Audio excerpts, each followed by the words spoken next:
Hey, everybody. Happy Sunday. What's going on? Yep. We're talking about some cartoons, motherfucker. Yeah, The Hobbit. This one right here, man. I saw it when I was a little kid on television. I did too. I loved it. And then a couple years later, they came out with they showed the other two on television. Although those were not related to this one. They weren't? I mean, it was a different, production company. Okay. Yeah. But I loved them. You know, this first one, I saw it on television. I was just like enamored with it. And then later on, a few years later, when I was old enough to be in middle school, fucking Dungeons and Dragons came out. So it made a lot of sense, you know.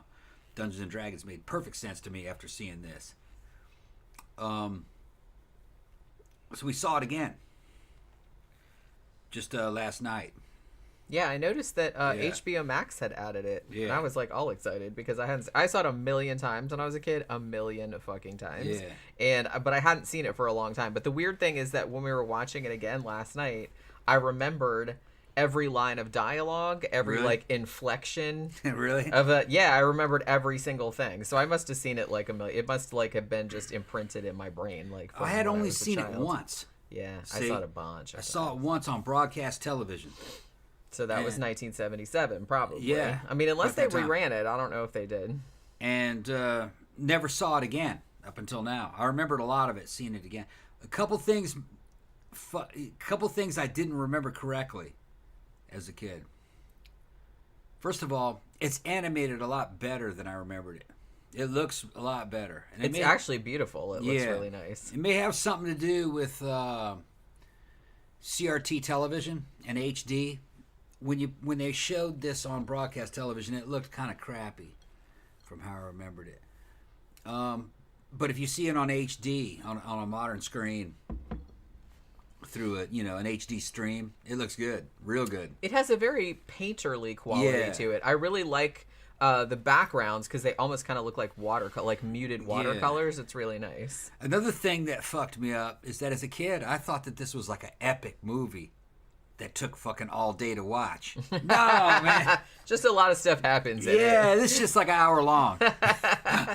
When you're a kid... No, I think it's 80 minutes. 80 minutes, yeah. So it's like an hour and 20 minutes. When you're a kid, you think that you've fucking been taken all the way around the world to the moon on a and journey, back, man. and you're like, You've been oh, on a man, I journey. made it.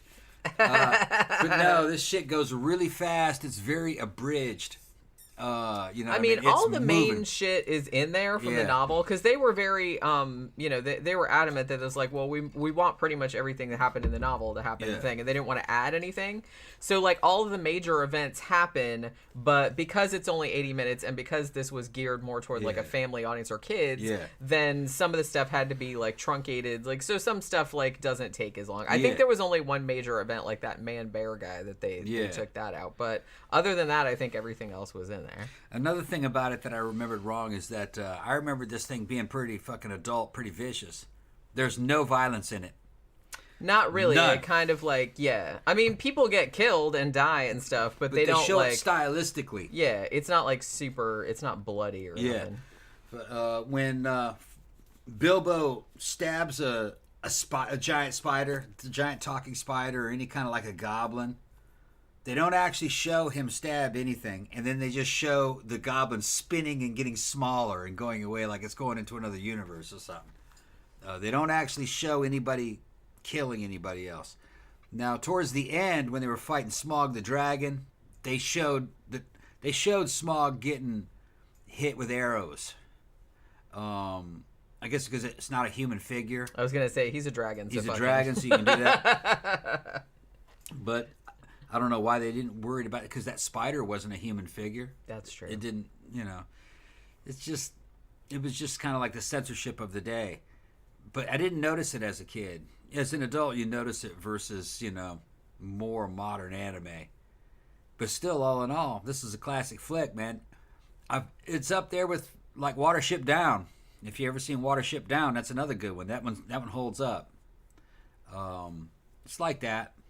Although I think I kind of say that. I think I give it to Watership Down.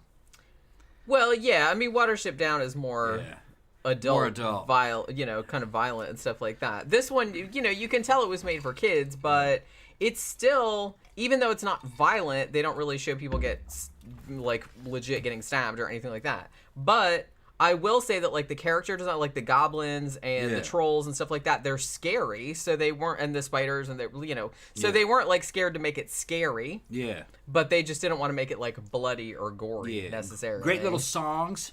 They're kind of like on par with like the Haunted Mansion from Disneyland, going down a troll town and all kind of weird shit. Down. Yeah.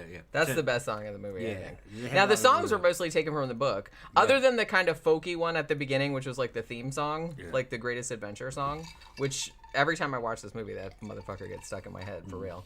But so it's been stuck in my head like all day today, like singing that. But that was the only thing that was written specifically for this. Like all the other ones were, I mean, obviously they had to be adapted, like had music added to them, but the lyrics to them were in the book. Yeah. You know what I mean? Yeah, the book had little songs and poems and shit in it. I read the book when I was a kid. Yeah, it's a great book, But this is a good introduction to this material. Just if you're a kid, or even if you don't want to read the book, you just want to see kind of what Lord of the Rings is like. You can either watch this or you can fucking listen to a Led Zeppelin album. Yeah, this is good. This is a good way to introduce kids to Tolkien, I think, because I feel like this is what got me into, because I'm not super into like, Tolkien or anything like that, but this definitely got me interested in that, and interested enough that I read the novel, because I saw this first before I read it. You know what I mean? Yeah. This is I will say that it's kind of like, it's like the Cliff's Notes version, or the Sparks Notes, or whatever they're calling it nowadays. So it's, like I said, it's very abbreviated, and like stuff happens like really quickly, and there's not a huge amount of like character development and stuff because they had to cram a lot of events into the movie. But it's a good, like I said, it's a good kind of like basic breakdown of the movie. It has all this stuff in there. It's not like, because I'm going to say I didn't love the 3-part, Peter Jackson Hobbit. I just thought it was so okay. It was all right. Yeah. But, I mean, it just seemed the animated shit better. Yeah, it just seemed like that. It's almost kind of like that one was like too much. That was like too overstuffed. Like it didn't need to be that long. Whereas this one was maybe slightly too short. Maybe it could have gone on him for a little bit more. And it, it had to leave some stuff out, or leave like a lot of the depth of the novel out. But it was still like a good just breakdown, like just a good adventure. The one I remember loving was the rotoscope version of Lord of the Rings. Remember that? It was kind of like Fire and Ice. Yeah, that was that was about Frodo, and he meets what's his name? He meets Gollum. Then they got like a human warrior and a damn dwarf who's like a Viking, and they're forced to run with the orc army to this place, and that was fucking great, man. I haven't seen that in a long time. I want to see that one again. Lord of the Rings. That was what, 1979, 78? Yeah, it was a couple years after this. Because, well, that's the thing, and I feel like, and I think too that like later on, they released this movie, The Lord of the Rings, which I think was Ralph Bakshi, and also the Return of the King, like the animated Return of the King. Mm-hmm. Like they put them all out as if they were all like the same production company, but they weren't. This one was actually Rankin Bass. Who were famous for doing the stop motion stuff, like Rudolph the Red-Nosed Reindeer and, the Year Without a Santa Claus with the Heat Miser and all that. And they also did Frosty the Snowman. And they did The Last Unicorn, which I kind of want to get into doing that once, like reviewing that at some point too, because that was good.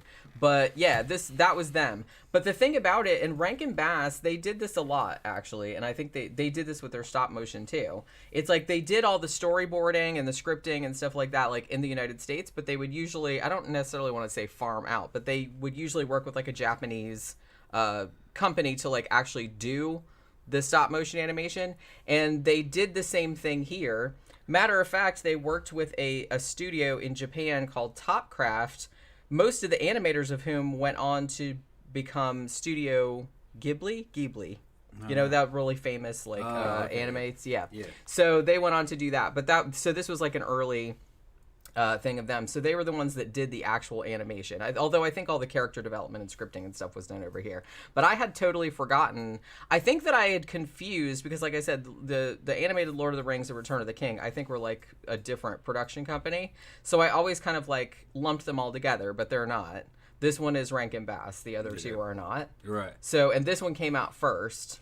Because you have to think when this came out... I thought these guys did all three in another format. But I remember Return of the King. And I thought Return of the King was the same as the same guys who did The Hobbit. And I thought that they did a middle one too. But I didn't see that one. I just thought I had missed it. But it turned out, no. They didn't. No. They just did... They were all independents, but they're all independent flicks. But they did each book, now, I guess you could say. Well, Rankin Bass, they were going to do Lord of the Rings. Yeah. But then, I guess they kind of got snaked a little bit. Okay. Another production company came in. Because at that point, I think that the books were in the public domain for a brief time. Or I don't know. I think there was some kind of, copyright thing about it. So there was another studio started to develop it, and they were like, well, fuck, we can't do it now because, someone else is doing it. The 14-year-old me said that they were all good. I had seen them all. I knew the story by the time I was seeing them all, but the 50-something-year-old me has to see them again. This one I give it a pass. I think it's good. It was a fun watch. It's kind of a walk down memory lane. If you don't know these stories, this is a good introduction to the stories. Yeah, I really give it to the animated Lord of the Rings, based on memory. Although I remember really liking that one. I thought the tone was really good from what I remember. It kind of reminded me of Fire and Ice, which is another rotoscope type movie with human actors that they kind of drew over them, so it looked really good. That was kind of like a Conan type story, something out of Heavy Metal. But I really remember liking Lord of the Rings. I want to see that one next. Well, the thing about it, I have not seen the animated Lord of the Rings or the animated Return of the King in a very long time. Yeah. I remember when I was a kid, I remember liking this one much more. But maybe that's because, I like this book much more. Yeah. I know that's a weird thing to say. That might be a controversial opinion. But I actually like the Hobbit book better than the Lord of the Rings book. I couldn't really super get into, Lord of the Rings. I remember liking Lord of the Rings as a teenager, 13, 14, around that time. Because it was darker. That movie was a darker movie, and it had more adult-type delivery to the themes. That's the way I remembered. I remember thinking it was like watching something out of a damn Heavy Metal magazine. If you guys know what Heavy Metal was, it was an old fucking anime, basically, that we had. And I want to see it again, but I remember liking that one a lot better. Well, I'd have to see it again, like I said. I remember when I was a kid liking this one more than that one, but I'd seen this one a bunch more times. So this one kind of imprinted itself on my brain because, like I said, just watching it again last night, I remembered pretty much every single thing in it. This one has a bunch of songs and everything. I'll give it that. It's almost like a semi-musical. But the animated Lord of the Rings didn't have that. The animated Lord of the Rings, the tone was a lot more like the Sinbad series, Sinbad and the Eye of the Tiger, and fucking Jason and the Argonauts. It was like that. That's the way I remembered it. But like I said, I got to see it again. It's been a long time. Can we talk about how fucking awesome Gollum is in this, though? Yeah, he's good. That's my favorite part. Good voice acting. And that voice actor, that is Brother Theodore, who was, he was kind of a performance artist and kind of a weirdo. I remembered him, the first time I think I actually saw his face was in The Burbs.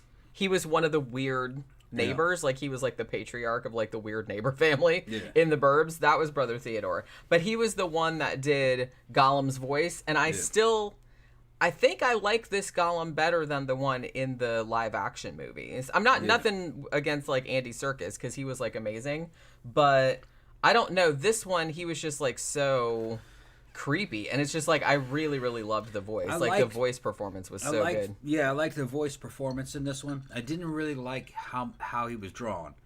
He's drawn almost kind of like a big toad. All right, I liked really the Gollum from Lord of the Rings, based on memory, the animated Lord of the Rings, because he looked a little bit more like a human, and I remember his dialogue. I remember liking it a little bit better that he was doing, and it's because you don't know it in The Hobbit, but, well, I guess, no, they don't really say so much in The Hobbit. You find out in Lord of the Rings that Gollum at one time was a hobbit. Yeah, but they don't. So, you don't know that in this one, though, because Bilbo just falls in the fucking hole, and here's this frog monster coming at him. Yeah, he was a hobbit that had been mutated by the evil powers, the evil force of the One Ring, which you find out later. And Gandalf tells you in this one, you just think that's a ring, but your descendants will know a lot more about that ring than you. Yeah, wink, wink. That's an important shit. So that was like the one ring to rule them all. Later on, it turns out it's an evil fucking artifact that can control a bunch of other evil artifacts. And well, I wouldn't say they were evil; they were just super powerful. Evil things were after them, but they were evil too because the more you wore that ring, the more addicted you got to it. Yeah, because it corrupted. It corrupted you. Yeah. Which you don't really know. Like I said, this was the first Tolkien that I had that I was ever exposed to. I read the book after I saw this because I saw this. I mean, this came out on TV when I was 5, but I think that I didn't see it until later because I feel like it was probably on cable a lot, or they reshowed it on TV. So I probably saw it when I was, I don't know, 7, 8, 9 years old, something like that. And I saw it like a bunch of times. And I mean, all the parts of this are great. It does, when you watch it as an adult, like you said, it does seem like shit's happening like super, super quick. And it does seem like things get resolved like really easily or like really quickly. You know what I mean? It's like, they got captured by the spiders, and then Bilbo comes in and he's like, oh, I saved you, and then they run away. You know what I mean? But you can see why they did that, because they were trying to keep it under 90 minutes, and it was for a kids audience, so they're just kind of like trying to cover all the stuff. And I honestly, with that limitation, I think they did a good job, because they did spend a lot of time where they needed to spend time. You know what I mean? They spent a lot of time with Gollum because they knew that was like the best part. So there was kind of like that whole like sequence where they do the riddles and all that other stuff. And I like that they spent a lot of time on that. And, they spent quite a bit of time like in the forest with the spiders and, doing some other things. But yeah, like some stuff gets kind of short shrift, but that's okay. You know what I mean? And I did like the whole thing with that whole sequence with Bilbo going in and talking to, well, they pronounce it Smog in this, but I'm pretty sure that it's supposed to be Smaug. Yeah, well, they just, I mean, that's what I always have those thought. Exotic fucking accents and shit. I mean, every other adaptation Smaug. I've ever Smaug. said Smaug. Yeah. But they say Smog. Yeah, and they called him a worm. Yeah, a lot. But that was another word for dragon. It was another word for back dragon, in the but old you didn't days. know that. If you didn't know that, you were a kid. Worm is kind of like wyvern, which also means dragon. Worm, wyvern. Yeah. Yeah. They're talking about. Oracle of the Mundane said, "This is still the Gollum voice I hear in my head, even though Andy Serkis did a great job too." Yeah, me too. And honestly, we saw this. Me and my brother saw this so many times that we used to like quote the Gollum lines at each other all the time. The time. It's a fun little flick. It's just a little bit over an hour, and it takes you all over the place. And there's little fucking songs, and you get the skeleton basically of the book. To Goblin Town. Yeah. down the Goblin Town. And then fucking the goblins. The goblins have the best fucking songs. And they even kind of fucking like fucking force in concepts like magical swords that have names that are famous and shit. Even though Glamdring, the Goblin Cleaver or some shit. Yeah, wasn't it Goblin Cleaver? Yeah, Goblin Cleaver was one of them, and they only get like 2 or 3 lines in the whole movie, but they're like, "Oh man, you got that thing," and you're like, "Yeah, okay, you have that thing," and they only show it a couple times, but in the book, that shit was more mystical, and that's what fucking created fucking shit like Dungeons and Dragons, which in the modern era ended up being video games like Morrowind and all that, all those fantasy role-playing games. And a lot of y'all don't know, y'all too fucking young, but you old timers who listen, fucking Fallout is just a reboot of a game we used to play called Gamma World. All right, Gamma World. Well, all that was just Dungeons and Dragons in a post-apocalyptic world that was in the future, where you had fucking you could find a laser gun and machine guns, and you could fight mutated monsters and even find shit like flying saucers from other planets. Gamma World. That's all fucking Fallout it was. But this is the fucking Tolkien, and these movies is where all that shit came from, including actually Gamma World. Gamma World came from Tolkien. He was like a massively influential.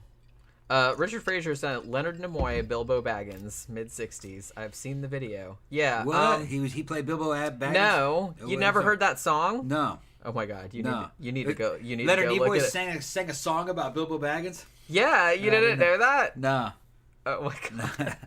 No. You need to. I know the Shat sang a lot of fucking hokey songs. He had his own album. He did. Well, Leonard. Lucy and the Sky with diamonds and shit. Yeah. Okay, that's hilarious too. Yeah. But Lucy in the Sky with diamonds. But Leonard Nimoy did too. He did a song called, I think it was called The Ballad of Bilbo Baggins. Yeah, okay. Was that what it was called? Yeah. And it's like, he did like a whole album. So you need to go check that out. It's funny, to be honest. When the Shat does it, it's funny, but you kind of expect it to be funny because it's William Shatner. You know what I mean? But I kind of feel like when Leonard Nimoy does it, you're so used to him being Spock that it's like when you see him doing this kind of like hippy dippy sort of like, he's all smiling and stuff, and it's just like it's way, way funnier to me. I mean, imagine, Mirror Universe Spock back there. Yeah. Singing like kind of like a hippie folk song about little Bilbo. I mean, it's fucking hysterical. It's hysterical. Yeah, Ben knows Gamma World. That's right, man. Yeah. And Oracle says, this is also the movie I think of when it comes to Bilbo naming his sword Sting. Yeah, I mean, even when I was younger... Because, I mean, by the time when I saw this, like, in the early 80s, like, I was really into the Police. So, it's like every time he named his knife Sting, and I was just kind of like, I would always think of, like, Roxanne. You know what I mean? I expected to, like, sing that, like, while he was reading. Yeah. And now you will, too. You're welcome. So, you want to review the animated Lord of the Rings? Well, eventually we can. Like I said, we thought of doing this one because I just noticed I was watching something else on HBO Max, and I just noticed that it was on there, and I was like, oh my God, I haven't seen that in forever. And then I kind of watched the first couple minutes, and then you came in and you were like, hey, I want to watch that. Yeah. And then I want to see Lord of the Rings. Yeah, we will. Animated one. Now, we can't review that this week because we have to do... So we're doing this movie today because, like I said, everybody's voting, on the movies that we do. So we're doing this movie today, and then Tuesday we're doing The Greasy Strangler. Okay. Because tomorrow we're doing A Haunting. You know what I mean? Oracle says, Tom and Jenny, wanted to say this before I forgot. I have like a phantom hair. It's driving me crazy. Remember that series Food That Built America? Yeah. There's a new season on Hulu. Okay. I might have to watch that after A Haunting tonight. Because, man, I loved that fucking shit. Yeah. I finished watching Snack vs. Chef last night. That was like, I'm not going to tell you guys who won in case you want to watch it, but that was a fun show. Yeah, Staghorn says, up in New York, we said Smog is the dragon's name. Honestly, I think I like Smog better. I mean, to me, it always kind of looked like Smog, and I was like, Smaug? What the fuck are you talking about? Get out of here with that shit. But apparently, like, according to Tolkien nerds, that's how you're supposed to pronounce it, I guess. He's one of the best characters in the movie. He has, like, some of the best lines. That was Richard Boone's voice. Like, somebody said earlier about how he was in, like, he did, like, a lot of Rankin Bass stuff, like, voice acting for them.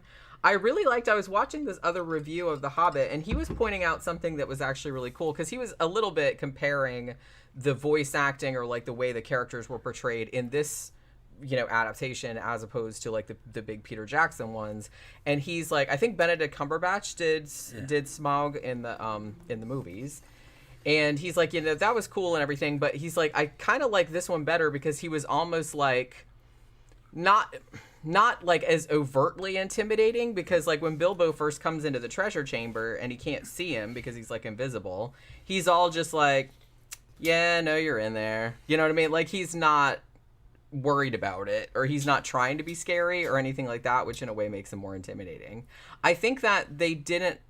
Some people wondered, because I saw like some different reviews of this, but they wondered why they had drawn Smaug to kind of look like, so like his face kind of looks like a cat.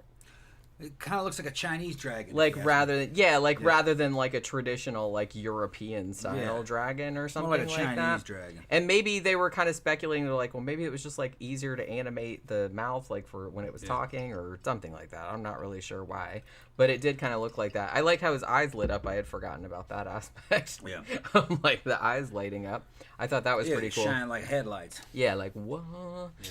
But one thing I remember from seeing this as a kid, I think, and I had forgotten how, abrupt the beginning of this is. I mean, it's literally like they do the greatest adventure, the little folk song and everything. Yeah. And then Bilbo is just in his little house minding his own beeswax with his little furry feet and whatnot. Yeah. And then like Gandalf pops out from behind a tree and is like, guess what? You're going on an adventure. Here's a bunch of fucking dwarves and they're going to come eat all your shit and like just like make themselves at home in your house. Moves quickly. And I'm sitting there going, it moves quickly. I don't know you people. Like, what are you? Why are you eating all my food and drinking all my beer? Like, what? The like, even when I was a little kid, I was like, rude. But you know what I mean? I think in the book, I haven't read the book in a long time, but in the book, obviously, I think there was more of like a build-up. Well, there's also a lot of poetry, and there's a lot of fucking descriptions of other things that happened a long time ago. It's just a bunch of stuff that's not totally relevant to the story. Just like background stuff from what I remember. So they cut all that out. And yeah, so it's basically just like Gandalf's like, hey, got some dwarves. Another thing that come on in. Another thing that happens in this telling of the story is that you realize how much that Gandalf is nothing more than just a deus ex machina. I mean, that's all he does is constantly, scene after scene, show up and save a motherfucker. Yeah, it's I like gotta save a motherfucker, and then 10 minutes later, I gotta save a motherfucker, and then 10 minutes later, yeah, it's like, what's he doing the rest of the time? I wondered that when I was a kid too. Yeah, because it's like, you know, all the why'd dwarves... you leave? If you gotta save a motherfucker, why did you leave? You know, why'd you give him that key? Why didn't you just keep the key and then just give it to him when you got there? Because you know he could have lost the key. Right. There's all kinds of fucking crazy shit that you think about. It's just, but it didn't seem to be that way when you're reading the book because there's so much other things that happen. Right. But when it's trimmed down, you realize that that's the formula. Well, and the thing about it, too, is that in fantasy, generally, I kind of feel like that's kind of the rules where it's like stuff has to happen in a particular order because magic. So I kind of feel like maybe... you can kind of give him some leeway in that regard because you're sitting there going... I mean, yeah, because the whole thing they find, like, after they get, you know, captured by the trolls, and the trolls are going to eat them, and then Gandalf is, like, shows up and is like, whatcha? It's like, it's sunrise, and so, like, all the trolls are like, oh, shit! Then they all turn to stone. Right, and then they go in the cave, and they're like, woohoo, like, there's all this fucking treasure in there. Yeah. And then Gandalf is like... Oh, by the way, I have a map to exactly where you're supposed to go. Shoot, right here. Like, look, check it out. There's the secret door. Your granddad gave this to me. Why didn't he give it to me before? And he goes, I chose my own time to give it to you. Fucking. I mean, Thorin was a little bit mad, and it's like, I understand that. Fun. That he was just like, well, why didn't my grandpa give me this instead of just, like, giving it to you? Maybe the wizard stole it. I don't really know. But, yeah, it did kind of seem like... Because I think I said when I was watching this, I was like, the dwarves, I was like, man, can you guys walk 10 feet without getting captured by somebody? That's all it is. They lost fucking constantly. And then fucking they had to get saved. Then they're all like, oh no, we're all in bags. Or oh no, we're all like wrapped up in spider silk. Which kind of sucks because in this telling of the story, they had to pare it all down. Mm-hmm. And so you definitely see the formula of what Tolkien was doing. Yeah. But you didn't see that in the book as you were reading right. it. Because there were so many chapters had happened, you know. Yeah, so much happened in between. In between. And there was a lot more context. Yeah, so you didn't quite see the pattern that he had written into there. They're like, yeah, no, they lose at every turn, but Gandalf saves them. You know what I mean? But it's just when you're telling it in such a short period of time, it's just obvious. That Gandalf is a fucking deus ex machina. Yeah. And fucking everybody else is just kind of, whatever. They weren't that important to the story. That's true. But my favorite part, and like I said, this even stood out to me as a kid, where they're like, yeah, we're going to go, I think it was like toward the end where it's like, yeah, we're going to go like do the raid, we're going to go up and like to Smaug's Mountain or whatever. And he's just, and they're like, well, Gandalf's like, yeah, you have fun with that. And then they're like, wait, you're not going? And he's like, nah, I got shit to do. You know what I mean? Yeah. And I was just like, seriously, Gandalf, come on. Yeah. Why don't you just hang out, Gandalf? Why don't you tell him you'll meet him there? I mean, you're a wizard. It's like if you had an appointment elsewhere, you could just like stop time there or some shit. You know what I mean? He always shows up where he's needed and wherever they go. Why don't you just say, "Look, man, fucking go ahead and head up there. I'll see you when you all get there." Yeah, it's like I'll just go because that's what happens. That's what really happens. Yeah, because he can apparently. So he could just like move around. Yeah. So and another thing too, and maybe this is addressed in the book. I don't know. I haven't read it in a long time, so maybe somebody that's read it more recently than me can like can tell me why this is. And this is one thing that kind of always confused me as a kid too. Why in particular did they choose Bilbo? Like, was it part of some prophecy or something? Is that what it was? I'm gonna tell you why. Oh, you know why? Okay. I know exactly why. Because I was like, why'd they just show up at this random motherfucker's house? They chose Bilbo because Bilbo was totally unassuming and harmless. He's the everyman. Okay. Okay. He's little. He has no experience in any of this shit. He can't really even hurt anybody. So you, as the reader, when you're a young boy, okay, you can relate to fucking Bilbo. And as he grows and gets braver, like through the whole story. Well, yeah, I get that.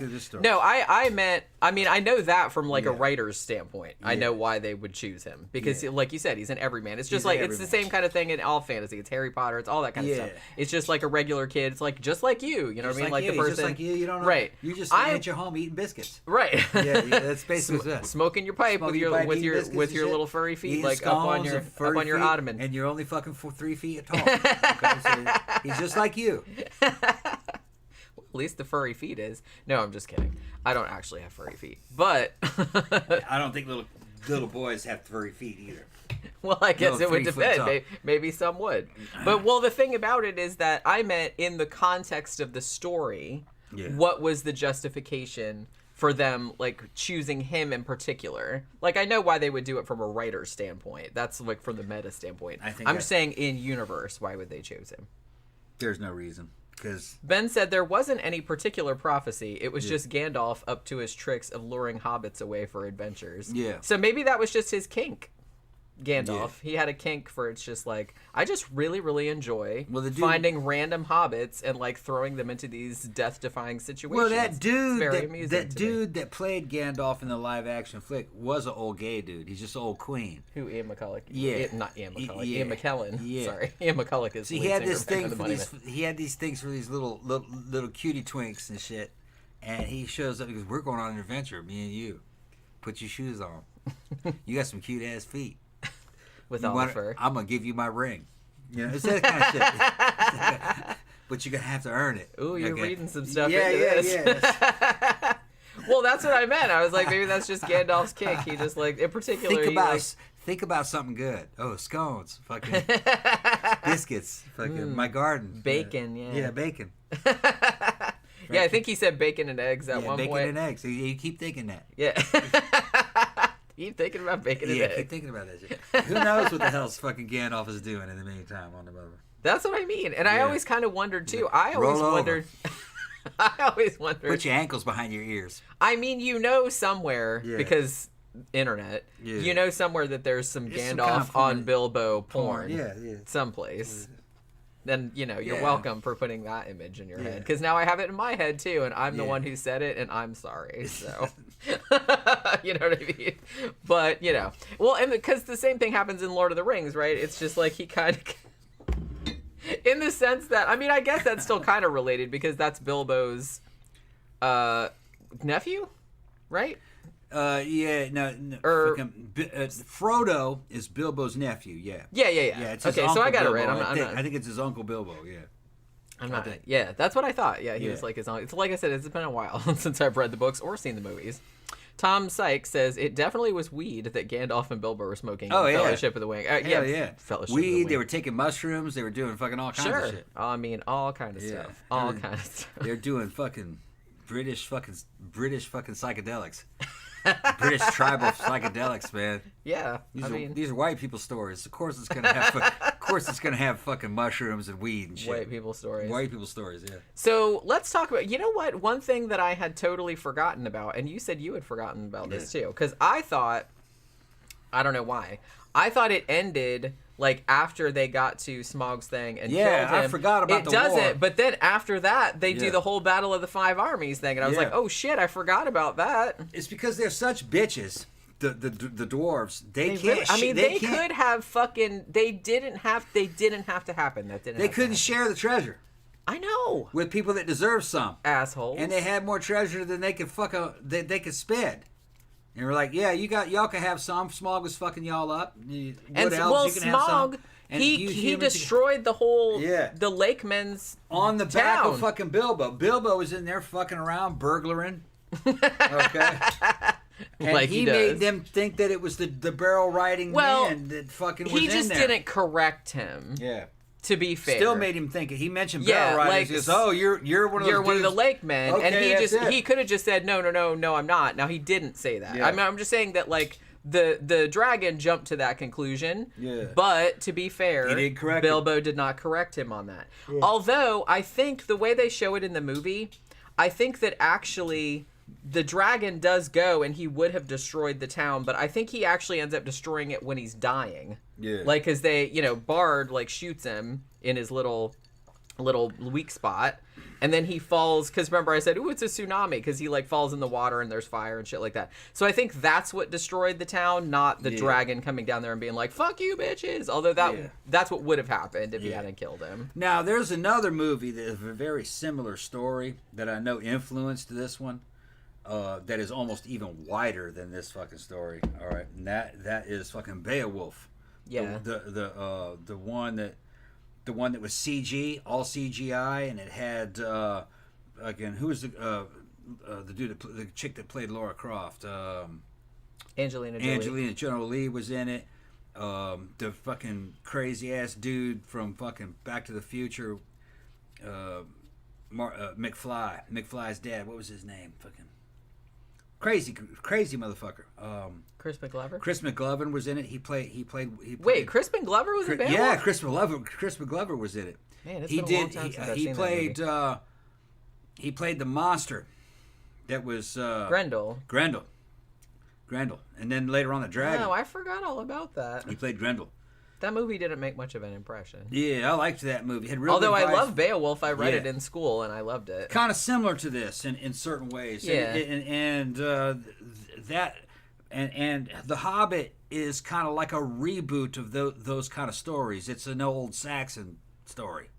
A bunch of geats in it and shit, I mean, that's back in the honky motherland. Super old. Yeah, it's one of the first things ever written in English, and it's a very old English. I mean, the only thing that survives anyway. Yeah, and it was written down. Yeah, that was back when English was more like Icelandic, and that's a real good story. And I always really liked some of it was. I remember I had to read it in high school, and it didn't quite make sense. Too. But then people analyzed it who are experts of this story, and they said shit's been censored by the church. This is probably what the story originally was, and they restored it and made that movie, and it makes a lot more sense with the restoration. That Beowulf had sex with Grendel's mother. Yeah. And that fucking Grendel's mother, the fucking witch, could give birth to dragons. And if you were a bad motherfucker, she'd want to have your baby to have a dragon. Just thinking. So that made a lot more sense. But they couldn't have that in the Christian era where the king is having sex with Beowulf's mom, Man, they who was a ruin witch everything. to make a dragon. They ruin all the fun stories. Right. Right. That's probably what it was. They ruin all. Real good voice acting in it. It had fucking Malkovich was in it too. John Malkovich. John Malkovich was in it. Remember, he played Beowulf's Beowulf's right hand man, his fucking Christian advisor. It's good. Anthony Hopkins was in it too. Anthony Hopkins was in it. I remember him being in it. Just their voices, but they did. Yeah. Beowulf, check it out, people. Ben said none of the elves or lake men had done anything much to help the dwarves who were driven out by Smaug. No. Well, now, okay, They said they would fight them before, though.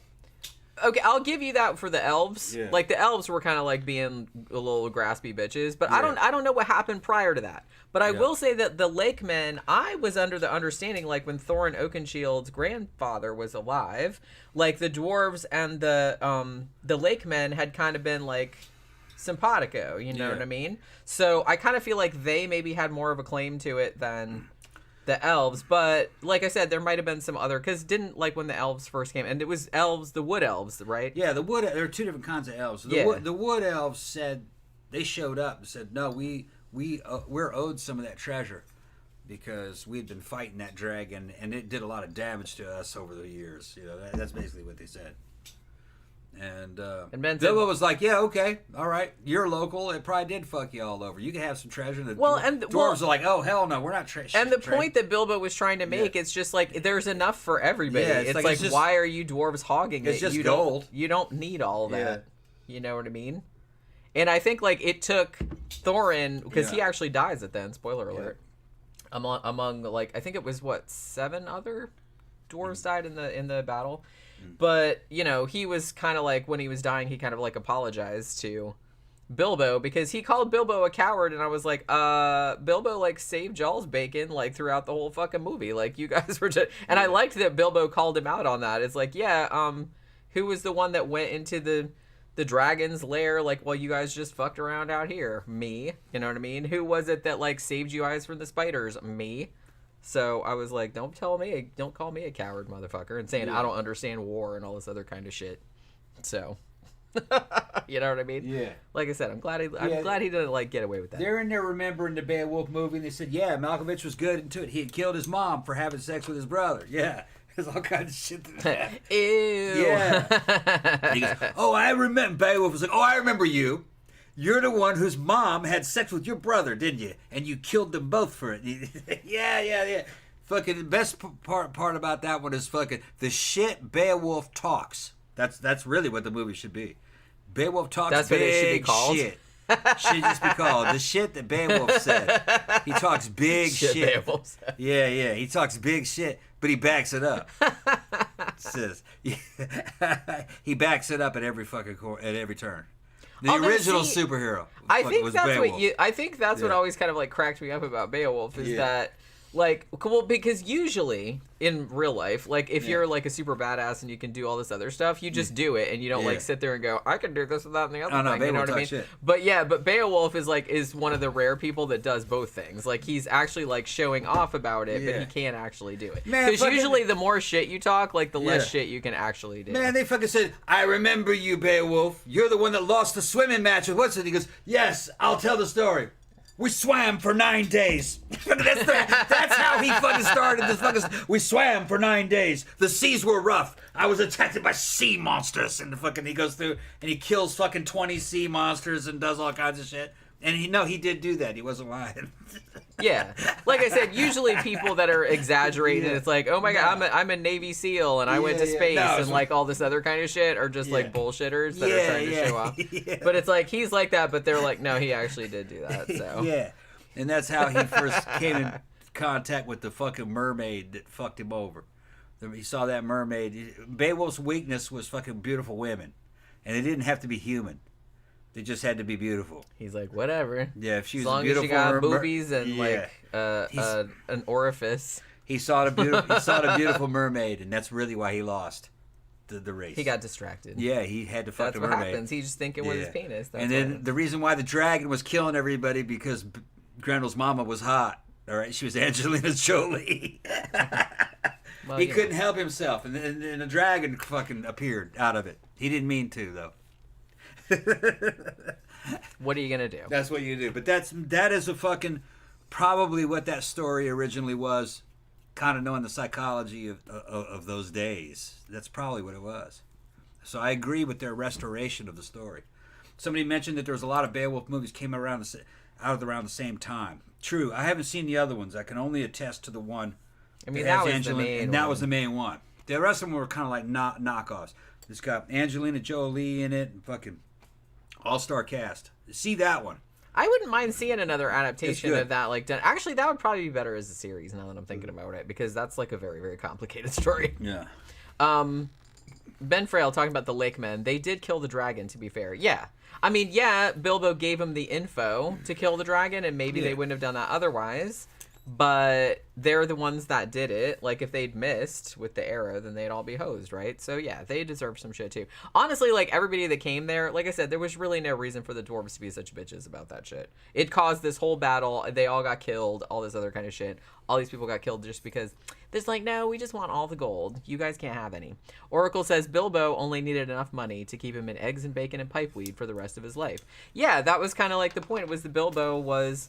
he took like 2 little bags of gold and his little knife, and he's like, well, I don't really need any more. You know what I mean? Yeah, the real Ben. He was humble. The real Ben shows asked me if I could sing like Den Glanzig. Den Glanzig.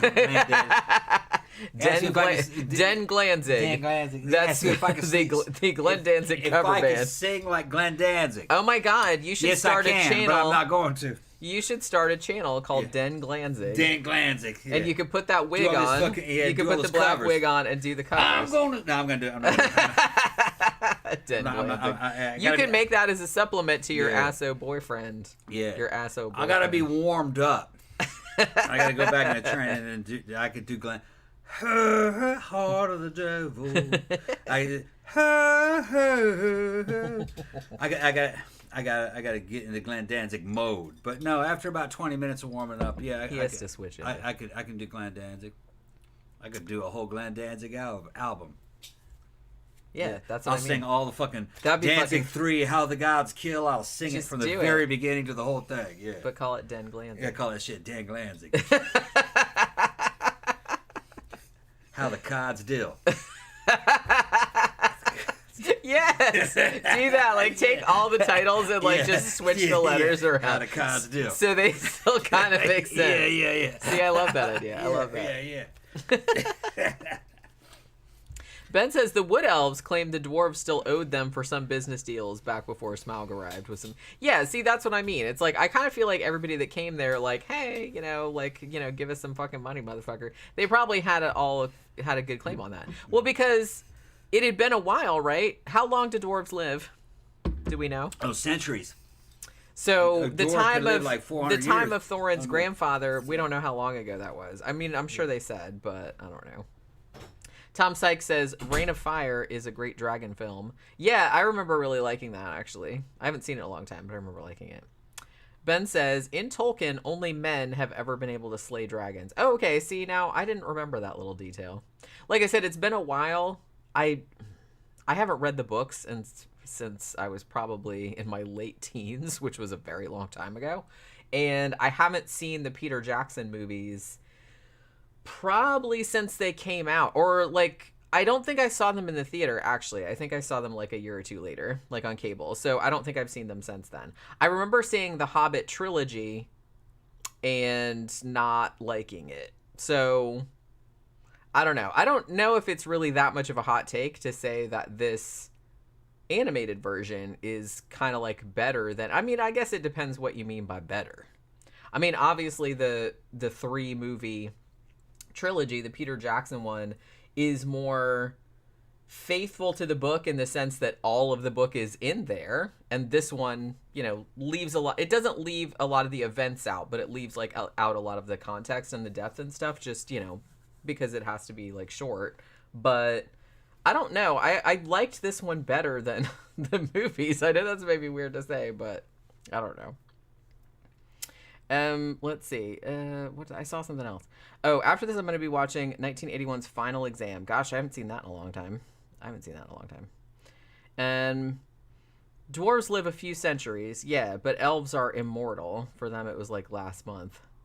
Yeah, okay. So I forgot too that there was like 2 different kinds of elves. There was like, the pretty elves with like the shiny crowns and all that kind of stuff. And then there's like the wood elves that sounded like Otto Preminger. That, you know what I mean? With the little, that were green and whatnot. One of the 80s slashers is getting a sequel this year. Which one? Because there were a lot. Bilbo's a simple man, like the song, yeah. Yeah, but like I said, that was kind of like the point of it, I guess. A small chest of gold was worth a lot. Yeah, I mean, he could retire on it. I'm not saying that, but he wasn't just like, oh my god, I need like the whole fucking, I need all of it. You know what I mean? Well, one thing they don't mention is that you couldn't lift a small chest of gold. This shit's heavier. Well, he even said in the cartoon, because Gandalf said that's all you took, like, was 2 little bags, and he's like, well, that's all that my pony could carry. Yeah. And he's like, and that's all I'll ever need. Yeah. So he was just being practical. Gold is heavier than lead. Yeah. Just a small box would be 100 pounds. I think we mentioned that when we were on the Mormons show, when we were talking about like the plates of gold, like the book of gold. Like I was like, if that book was actually made of gold, it's like, I don't think you were carrying that shit anywhere. A book the size of a Bible made out of gold would probably be about 20, 30 pounds, 40 pounds probably. It would be like that. Pat Hatfield said the Mutilator is the slasher I was trying to think of, Tom. I've been wanting to do that on the show, actually, because I think Shudder added it not too long ago, and I haven't seen that in a really long time either. And Bilbo didn't want another pony to carry more treasure. Yeah, he was probably just like, fuck it, this is enough for me. I'm fine. He just wants to go back to his little hobbit hole and smoke his pipe, you know what I mean? Ben said Bilbo was already wealthy. Was he really? Well, he had enough to have a nice house. in a nice neighborhood. So yeah. Yeah, I mean, he looked like he was he was happy with his life. Yeah. He just kind of chilled out. He looked like he didn't have to work or nothing, so that's nice. Sat around eating biscuits. Bacon and eggs. Bacon, eggs, and biscuits. Smoking weed in his pipe with his little furry feet. Yeah. Like my little furry feet. No. All right, I'm just teasing. I don't really have furry feet. No. So you about ready to end this one? I reckon so. Okay.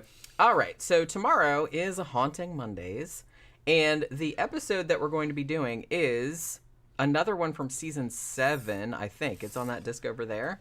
Child's Play. Remember, I said I wanted to do that one because the same guy whose family was the subject of the one we did last week. Yeah.